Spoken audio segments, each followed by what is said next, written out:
Hi hello. അപ്പോൾ നമുക്കിന്ന് വീടിൻ്റെ പ്ലാനിനെ കുറിച്ചൊന്ന് സംസാരിക്കാം അല്ലേ. ഫസ്റ്റ് തന്നെ സിറ്റ് ഔട്ടിനെ കുറിച്ച് പറയാം. 12.5 അടി നീളവും 5 അടി വീതിയാട്ടോ. അവിടുന്ന് നേരെ ലിവിംഗ് റൂമിലേക്ക് അത് 12 അടി നീളവും 9 അടി വീതിയാണുള്ളത്. ശേഷം പ്രധാന ഹാളിലേക്ക് അവിടെ 12 അടി നീളവും 9 അടി വീതിയും ഉണ്ട്.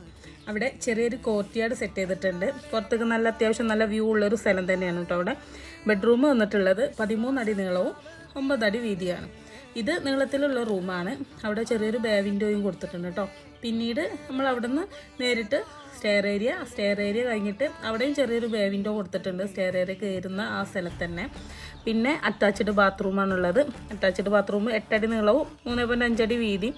റൂം വന്നിട്ടുള്ളത് 12 അടി നീളവും 10 അടി വീതിയാണ് കേട്ടോ. ആ റൂമും മറ്റേ റൂമും അത് തന്നെയാണ്. പിന്നെ കിച്ചണ് ചെറിയ സ്റ്റോർ റൂം. കിച്ചണിന് ഇറങ്ങുന്നോടം ആണ് എൽ ഷേപ്പുള്ള സ്ഥലം. അവിടെയാണ് നമ്മൾ കിണർ വന്നിട്ടുള്ളത് കേട്ടോ.